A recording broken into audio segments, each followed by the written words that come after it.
gracias en primer lugar a la Fundación por la invitación de exponer una de las fortificaciones, digamos, de Hondarribia, junto con lo que es la fortificación Abaluartada. Bien, cambiamos un poco de época y nos aproximamos a la fortificación contemporánea. El fuerte de Nuestra Señora de Guadalupe comienza a gestarse al finalizar la última guerra carlista en 1876, con la creación de una serie de comisiones para el estudio de la defensa del Pirineo. A serie del Pirineo en tres: Pirineos orientales, centrales y orientales, y cada uno de ellos hace una serie de planes de defensa. Lógicamente, el Pirineo es un relieve enérgico, pero que presenta, digamos, dos espacios con topografía más suave en los extremos, uno correspondiendo a la zona de Guipúzcoa y otro a la zona de Gerona. Y, bueno, ante esa necesidad se construyen o se comienzan a construir una serie de fortificaciones que quedarán paralizadas principalmente por la evolución de la artillería y la aparición años después de la aviación, que las convertirán en totalmente obsoletas. En el Pirineo se construyen en esta época, y se planean muchos más. En Oyarzún se construyen tres fuertes, en Pamplona se construye el fuerte de San Cristóbal, en Canfranc, en Jaca, en Viescas y en Gerona. Pero estas fortificaciones no son fortificaciones aisladas, sino que forman parte normalmente de campos atrincherados. El concepto de campo atrincherado supone el paso de un concepto de una fortificación más o menos puntual a una fortificación que lo que hace es ofrecer hacia el enemigo un territorio más o menos extenso, que se va a denominar campo atrincherado. En este campo atrincherado va a evolucionar un cuerpo de ejército, que en el caso del campo atrincherado que tenemos aquí, que se va a denominar de Oyarzún, va a estar formado por unos 38.000 hombres.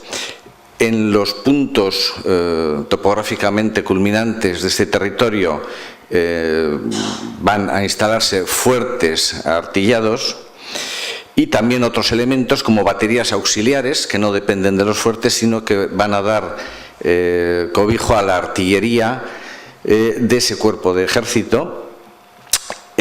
También habrá hospital militar, depósitos de munición, comunicaciones militares, acuartelamientos, etc. El campo atrincherado de Oyarzún, bueno, fue criticado en su día porque tenía un territorio relativamente reducido. Se extiende desde la frontera francesa, desde el río Bidasoa, que sería la flecha que he colocado ahí, hasta aproximadamente San Sebastián. Viene a ser una superficie de unos 15 por 15 kilómetros, y en él se van a proyectar 8 fuertes. Dividido en 3 líneas. La línea más próxima a la frontera francesa va a estar formado por el fuerte de Guadalupe, que va a ser el objeto de nuestra ponencia, el fuerte de San Marcial, donde actualmente está la ermita de San Marcial en Irún, y el fuerte de Erlaiz. De estos 3 fuertes únicamente se va a construir el fuerte de Nuestra Señora de Guadalupe, que está en una altura media de 200 metros, en el monte Jaizkibel, a unos 4 kilómetros del centro de Hondarribia. Y el fuerte de Erlaiz en realidad se empezó a construir, pero no se terminó. Quien conozca la zona verá que hay unas grandes excavaciones que algunos identifican como una explotación a cielo abierto minera, y en realidad es los inicios de la construcción de un fuerte. La segunda línea estaría formado por el fuerte de Béliz, el fuerte de Arcale y el fuerte de San Enrique, que constituye la cumbre de Jaizkibel. Y por último, la tercera línea estaría formado por el fuerte de San Marcos, que este sí que llegó a construirse, está en Rentería, bueno, Rentería también limitando con San Sebastián, de hecho el patio de armas es terreno municipal de San Sebastián, y el fuerte de Choritoquieta, muy cercano al de San Marcos, también construido, que sería el más pequeño de los tres. Bien, este sería un poco el esquema general a efectos de artillería prevista y de guarniciones. El de Guadalupe es con mucho el mayor y sería el segundo más grande de los previstos para el Pirineo. El mayor sería el fuerte de San Cristóbal en Pamplona. El fuerte de Guadalupe tenía previstos asentamientos para 60 piezas de artillería más otras 9 en las baterías de flanqueo y una guarnición en torno a 60 hombres.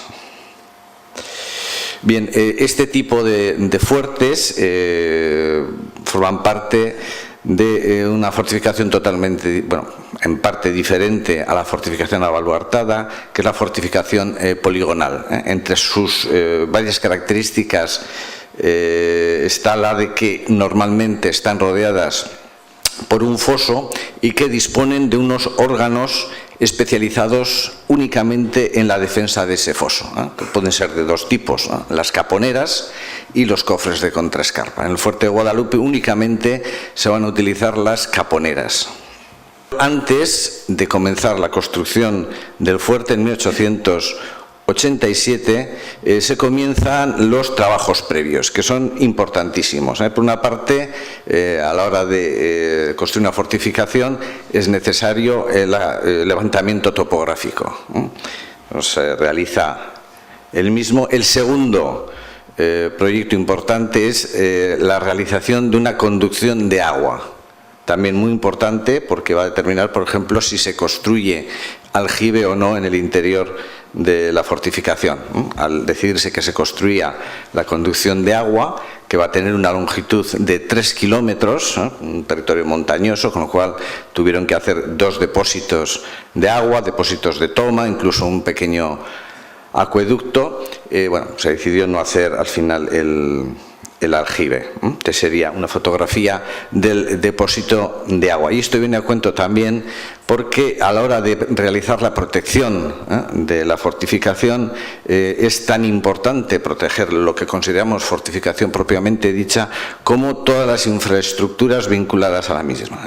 Por ejemplo, el abastecimiento de agua. Actualmente este abastecimiento de agua está en uso. Este sería el interior de uno de los depósitos de distribución del que hemos visto antes la fotografía, y está reutilizado por los caseríos de la zona para surtirse de agua, no para boca, sino para pues, otros usos. Entonces es importante, y no se hace, la protección de todos los elementos que contribuyen a que el fuerte funcione. Incluso se conserva, en este caso, y muchas personas no lo sabrán,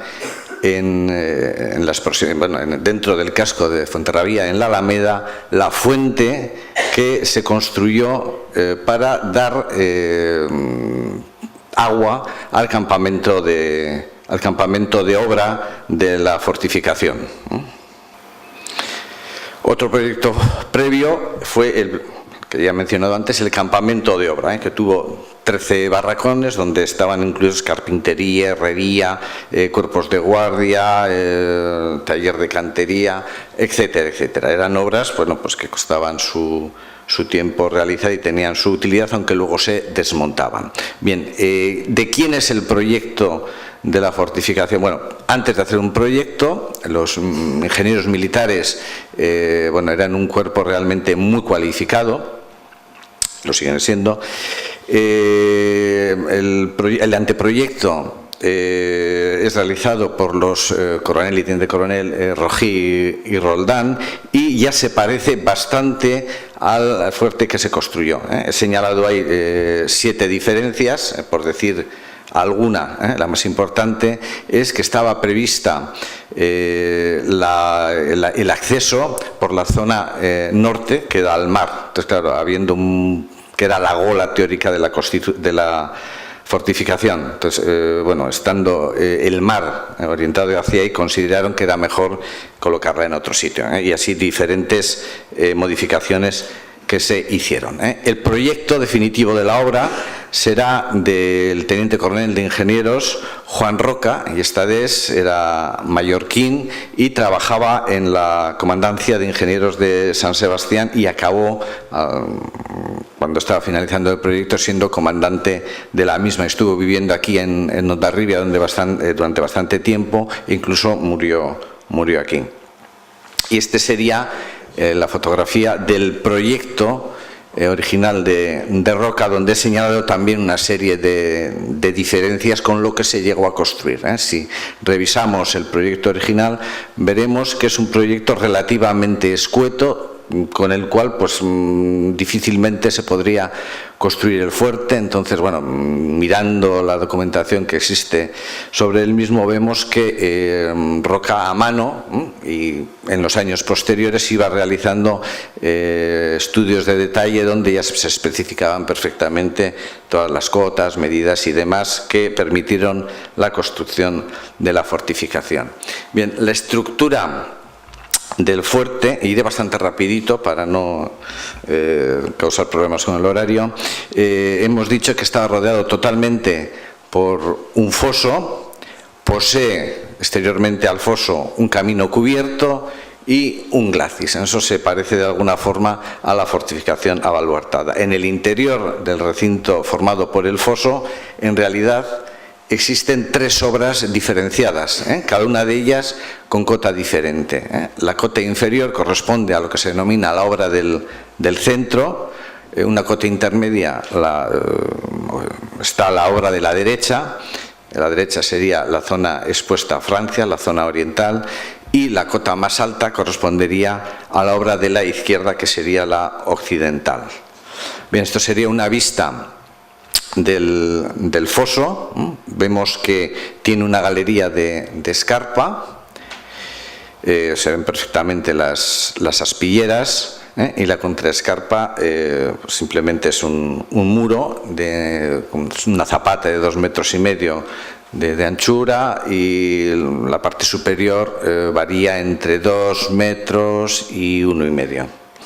Este sería el interior de la galería de escarpa, donde se aprecia alguna aspillera, son tanto horizontales como verticales. Bien, este tipo de escarpa ocupa aproximadamente el 40% del foso, y el resto está ocupado por un talud con una verja.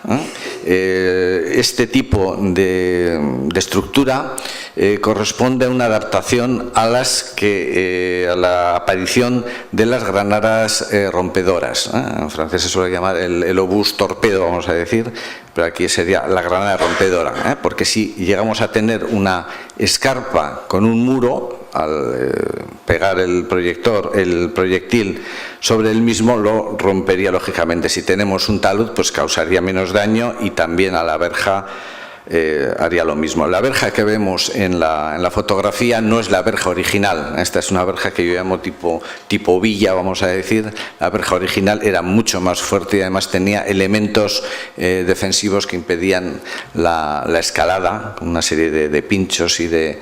Bien, este sería el sistema de flanqueo del foso, es decir, cualquier enemigo que entrara al mismo, en casi todo su recorrido, estaría apuntado por unas baterías de flanqueo. El foso del fuerte de Guadalupe está flanqueado por 3 caponeras, es decir, baterías que son capaces de flanquear 2 sectores de foso, y 2 semicaponeras que únicamente harían el flanqueo de una parte. Aquí vemos la caponera de Gola, una de las baterías, que además se caracteriza porque las aspilleras están protegidas por una cañonera túnel, una visera.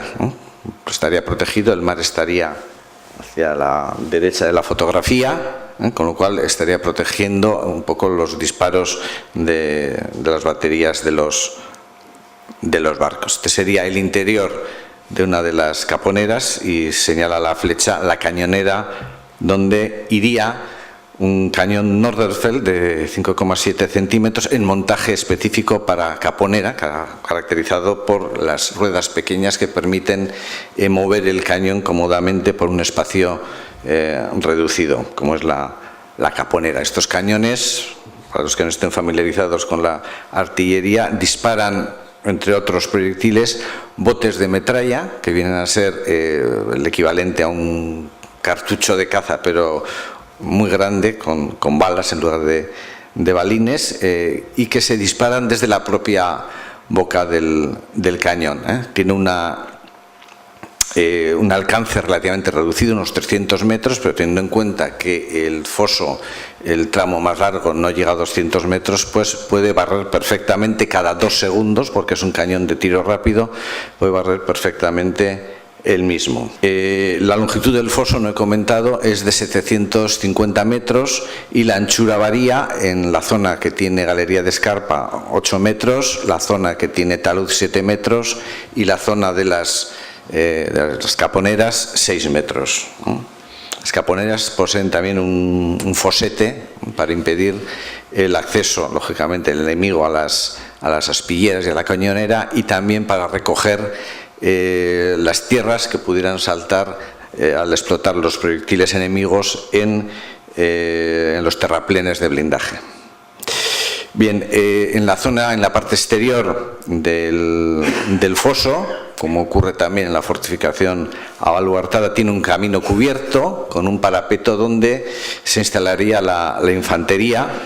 En este caso originariamente prevista para unos 1000 hombres, pero que luego se rebaja porque consideraban que no hacía falta tener tal cantidad de soldados, y frente al camino cubierto estaría también un glacis dispuesto para descubrir a cualquier enemigo que pudiera acercarse. He señalado en color rojo, una fotografía actual, el estado del glacis, que se utiliza actualmente para evitar las intromisiones de personas ajenas a la fortificación. Está lleno de maleza y, bueno, pues igual convendría limpiarlo, pero tenemos el inconveniente de que facilita el acceso a la misma. Esto sería una fotografía antigua, en la que vemos varias diferencias con la realidad actual, y es que, en primer lugar, vemos que el foso está en su estado, el piso del foso está en su estado originario, es decir,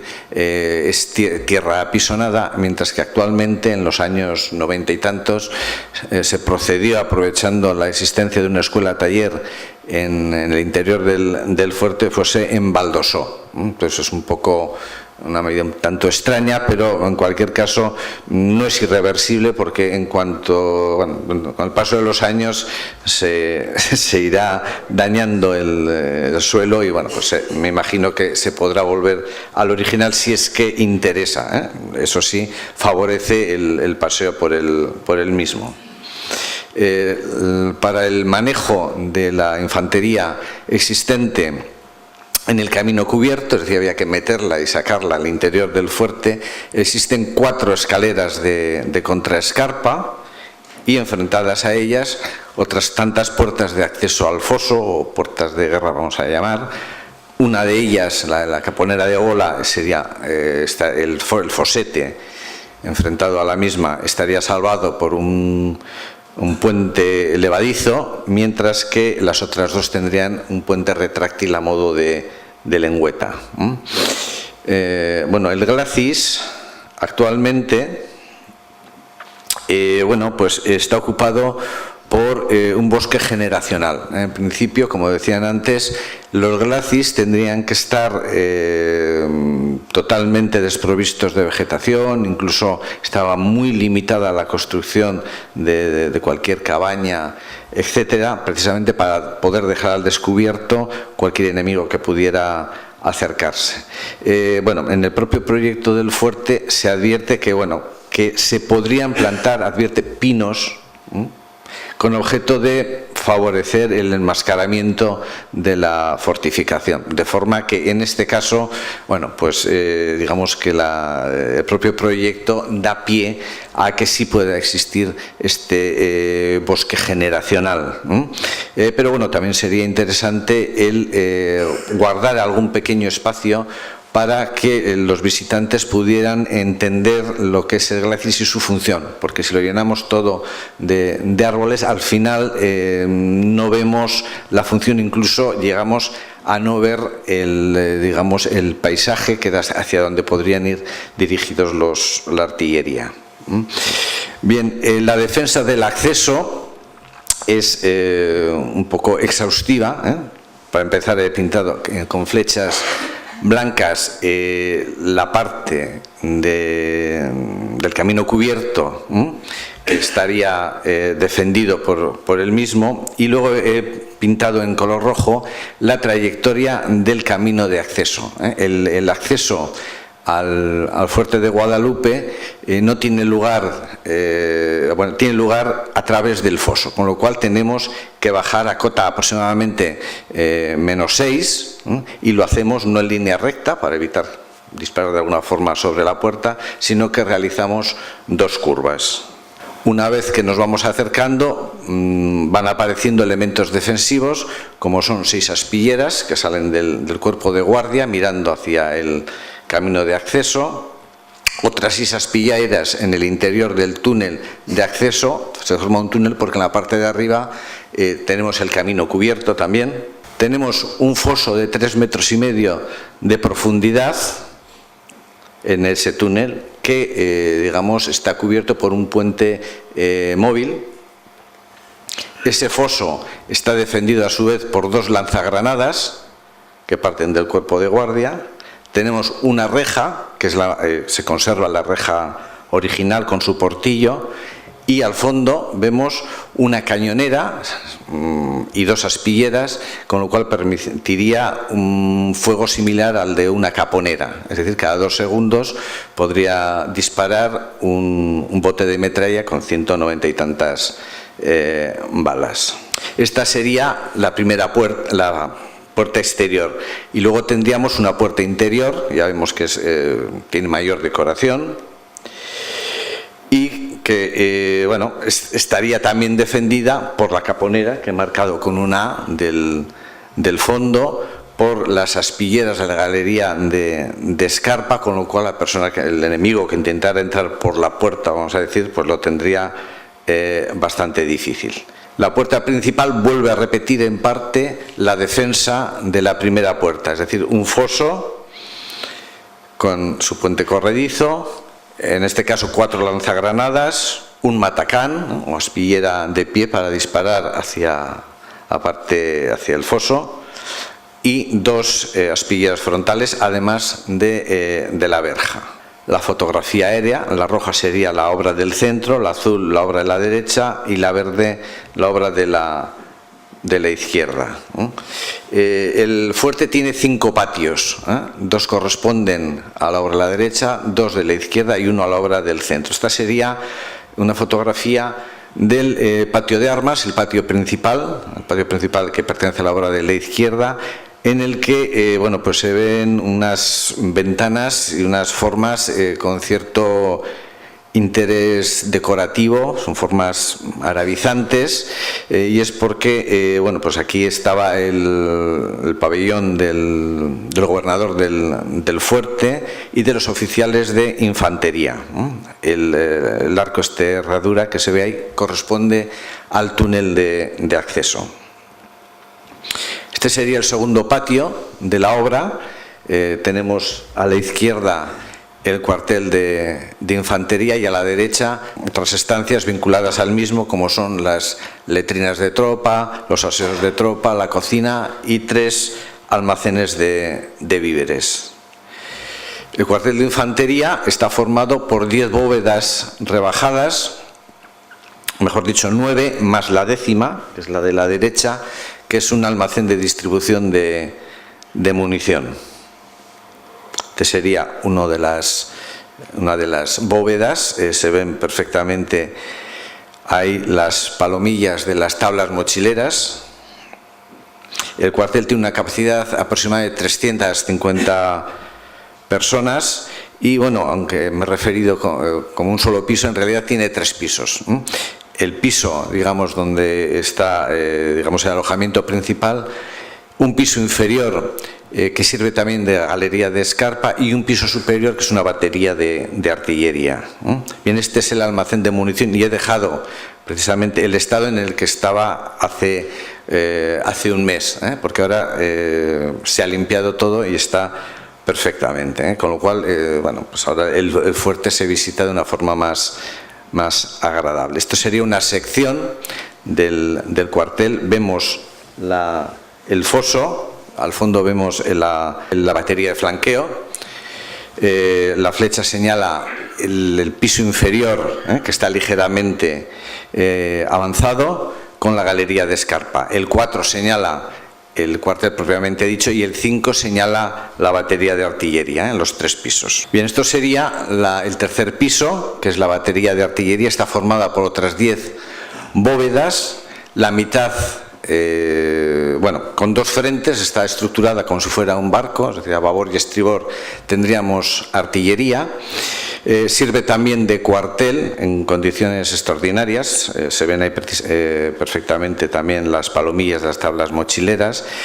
Hacia el mar, es decir, está configurado por una parte con una batería de costa hacia el mar, de las que la mitad de las cañoneras están abiertas y la mitad están cerradas en espera de que bueno, se decidiera ampliar la capacidad del fuerte. De las 5 cañoneras abiertas estuvieron instalados 4 cañones Ordóñez de hierro entubado de 15 centímetros. Tenía incluso, bueno, aquí he puesto en las casamatas, lógicamente en marco bajo, y esto sería un montaje de cómo podría quedar más o menos la artillería incorporada en el mismo. Estos cañones tienen un alcance aproximado de entre 8 y 10 kilómetros. El problema es que los barcos en este momento pueden llegar a tener 20 o más kilómetros de alcance, con lo cual pues era una artillería más bien de respeto, de que no se acercaran demasiado, más que realmente efectiva. Entonces sería una de las cañoneras cerradas. Y esto hacia la tierra, la batería de costero que hemos visto, y hacia tierra tendríamos 2 baterías. Una batería de fuegos curvos, vemos ahí los arcos donde se instalarían, en este caso, morteros de bronce de 21 centímetros, mata, que realmente no se llegaron a instalar, porque surgió una serie de órdenes en el ejército por el que se obligaba a que estas piezas, tanto obuses como morteros, tuvieran que disparar al menos a 20 grados. Con lo cual no cumplían y al final pues no se instaló nada, tuvieron que instalar en otras partes del fuerte. Y quizás la mayor originalidad del fuerte radica en las siguientes casamatas que miran hacia el sur, y es la existencia de asentamientos para cañones Ordóñez de 15, pero que disparaban a través de una cañonera túnel, como se ve ahí, con objeto de estar protegidos. En realidad es una máscara con una cañonera túnel y en medio el patio de infantería, que es la parte que está ahí en color. Y en la parte superior de la obra tenemos ya los terraplenes. Hay 4 frentes. La parte de aquí serían la batería casamatada, y la que está señalada como N sería uno de los 3 asentamientos que existen en el fuerte, preparados para la instalación de cúpulas giratorias, que llegaron a instalarse, y muchas en Francia. Esta corresponde en concreto al fuerte de Dusagny. Aquí no se llegaron a instalar, eran elementos muy caros y bueno, pues se conformarían en todo caso con poner artillería de giro central que permitiera girar la pieza de artillería 360 grados, pero tampoco se llegaron a instalar, pero estaba preparado para realizar esta modernización que ya digo que no se llegó a hacer. Bien, la obra de la derecha es la segunda más grande del fuerte. De izquierda a derecha tendríamos el parapeto con una batería de costa preparada para 2 Ordóñez en principio. De hecho, el fuerte estuvo concebido inicialmente para instalar básicamente cañones Ordóñez de 15, lo que ocurre es que, bueno, con la obsolescencia de los mismos causó que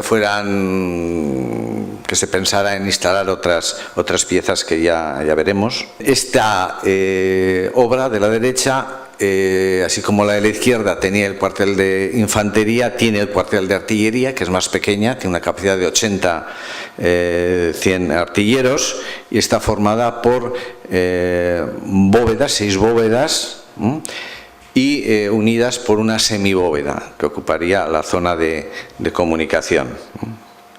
Y este sería un corte de la misma. Y aprovecho un poco que no he comentado para hablar sobre la estructura general de los diversos espacios cubiertos que tiene el fuerte. En general son bóvedas, normalmente rebajadas, bóvedas de hormigón no armado. Esto es un problema porque tienen menos resistencia y además tienen menos flexibilidad, con lo cual tienen algunos problemillas. Construidas estas bóvedas sobre estribos de mampostería. La mampostería no como la que estamos igual más habituados a, que serían mampuestos más o menos irregulares, sino que son prácticamente sillarejos. Es muy curioso, cuando se cae el enfoscado vemos casi sillarejos, pero que ellos llaman mampostería. Encima de las bóvedas tiene una capa impermeable, después piedras, y después normalmente piedras que favorecen el drenaje, y después tenemos blindaje de tierra que en algunos lugares, como por ejemplo el cuartel de artillería, llega a ser de hasta 6 metros. Una vista del cuartel de artillería. Tiene también una batería de fuegos curvos con 4 asentamientos. Aquí se asignaron, aunque tampoco llegaron a instalarse, yo creo que están más almacenados, morteros de bronce de 15 centímetros Mata. En el mismo patio donde está el cuartel están también otro grupo de pabellones, en este caso para oficiales de artillería. Este sería el conjunto. A la izquierda el cuartel de artillería, y a la derecha vemos una de las casamatas de la batería de fuegos curvos.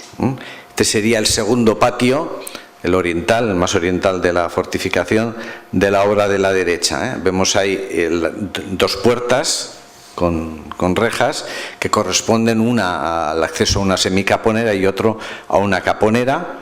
Las 2 puertas que vemos ahí corresponden a la entrada de un almacén de instrucción de municiones, y arriba se ven los traveses de las baterías. En concreto sería la batería oriental que mira hacia Francia. Aquí tenemos, no hay muchas fotografías del interior del fuerte con la artillería de época. Esta sería una de ellas, donde vemos un cañón Ordóñez de 15, y lo que tenemos en primer plano junto a los soldados es uno de los blancos que utilizaban montados sobre una barca para tirar hacia el mar.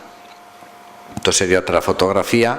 Normalmente estos cañones, sobre todo los exteriores, funcionaban habitualmente porque se realizaban en las escuelas prácticas de artillería. Entonces, muchos veranos incluso venía el rey a ver pues cómo se realizaban estas prácticas. Esto sería de principios del siglo XX aproximadamente.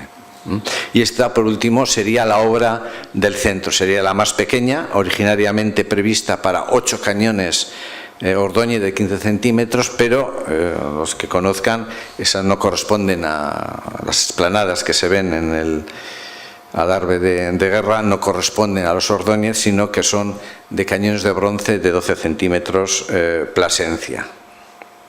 Que sería este tipo de artillería, que despista un poco porque está con el avantren que servía para para su traslado, serían las ruedas de atrás.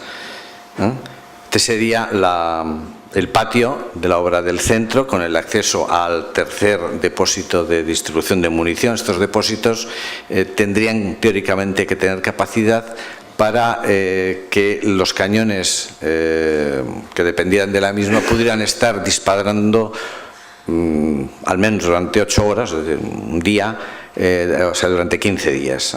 Los repuestos sería la munición para un día. Bien, las comunicaciones se establecen fundamentalmente en parte mediante poternas, en el concepto poterna como túnel más que como entrada secundaria. Esta, por ejemplo, es muy bonita, es la que comunica más o menos el cuartel de infantería con una de las caponeras. También hay escaleras, alguna tan curiosa como esta, de doble sentido, corresponde al paso entre el cuartel de infantería y la galería de escarpa, y también mediante rampas. Lógicamente, si tenemos que mover artillería, no podemos hacerlo por escaleras, sino que necesitamos otros elementos. Por ejemplo, las cocinas. Bueno, pues tiene 3 cocinas, una la de tropa, que es la situada enfrente del cuartel, y luego cada oficial, cada grupo de pabellones de oficiales tiene también su propia cocina.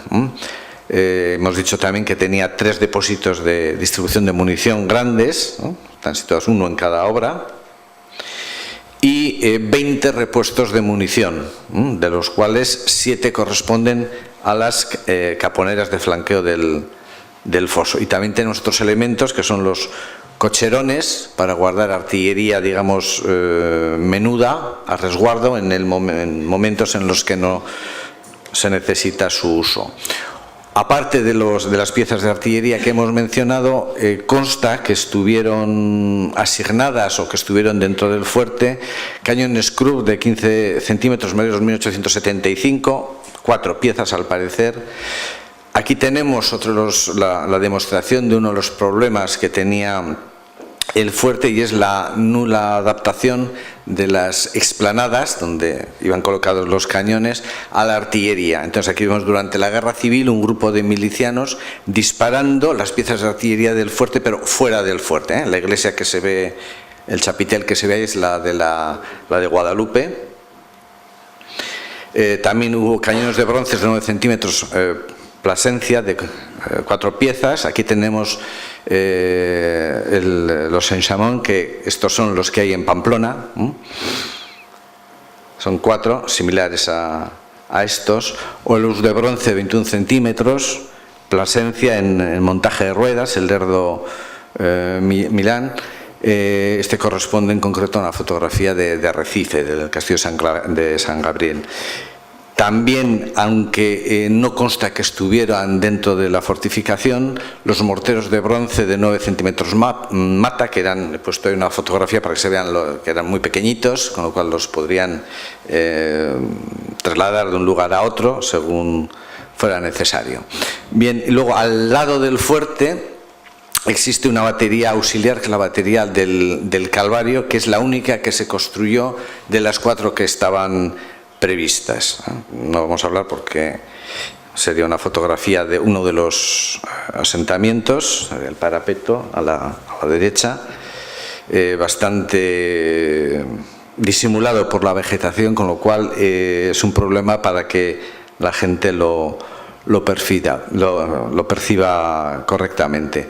Bien, ¿para qué se usó el fuerte? Bueno, como fuerte propiamente dicho, es decir, con guarnición, con artilleros y demás, viene a funcionar entre 1900, que es cuando se inaugura el fuerte, y 1960, en el que se retira la artillería y se va el destacamento del Regimiento de Costa número 1, con sede en Bilbao, que era la que en aquel momento digamos, lo guarnecía. También fue utilizado como prisión para oficiales, estuvo prácticamente hasta el último momento como tal. Incluso estuvo aquí, pues como ejemplo, el general Dámaso Berenguer, entre los años 24 y 25, que fue futuro presidente del Consejo de Ministros, pues pasó ahí 3 meses. También se utilizó como centro de detención masiva durante la octubrada en Asturias. Tuvo también una repercusión aquí, hubo bastantes disparos, además salió el ejército. Y también durante la guerra civil, ¿no? Se produjeron fusilamientos y demás. He puesto una fotografía de la exhumación de Beunza, que fue uno de los fusilados por los milicianos anarquistas y que luego, bueno, el lugar donde lo enterraron sirvió para inhumar a los milicianos que fueron muertos por los requetés que asaltaron el fuerte. Fue utilizado también, y esto es lo que quizás más se recuerda, como campamento de instrucción de reclutas en las décadas de 1940 y 1950. Entonces había un batallón completo, con lo cual pues las condiciones no eran muy buenas porque andaba un poco justo de espacios y además había muchas goteras y tal, con lo cual pues era un problema. Y después, en la década de 1970, ya no tenía un uso claro, pierde el comandante, pasa a ser custodiado por un destacamento que cada vez es más pequeño y acaba pues con una escuadra al mando de un cabo, es decir, cinco soldados, y al final pues prácticamente se abandona. En el año 89 lo compra el ayuntamiento de Hondarribia había cedido una parte de los terrenos para la construcción del fuerte y bueno, pues pagando cierta cantidad pues lo consiguen recuperar y se reinaugura ya para uso civil, visitas y demás en el año 96. Actualmente el fuerte está protegido por dos vías. Primero, en 1994 pasa a ser bien inventariado, es decir, de los dos niveles de protección del patrimonio que tiene el gobierno vasco sería el nivel inferior. Para mí no corresponde, porque dar el mismo nivel a las torres de Jaizkibel y al fuerte pues no sería justo. Yo creo que tendría que tener la máxima protección. Y por otra parte, más recientemente, en el año 2012, es protegido dentro como bien cultural calificado, pero dentro del Camino de Santiago, que también es un poco curioso, la forma, porque es una protección, yo diría, tipo turístico más que de patrimonio, ¿no? Porque meten ahí de todo, desde la iglesia parroquial hasta el fuerte. Bueno, entonces se le asigna una protección de tipo medio, pero que bueno, asegura, según pone el propio decreto, la conservación y aseguramiento de su funcionalidad mediante ejecución de obras que deberán respetar sus elementos tipológicos, formales y estructurales. Y el uso actual fundamentalmente es turístico, pero no existe la visita libre, siempre tiene que ser visita guiada. Hay 92 tipos de visitas, una corta y otra más larga, y bueno, pues a eso dedicamos el fuerte. Esto sería todo.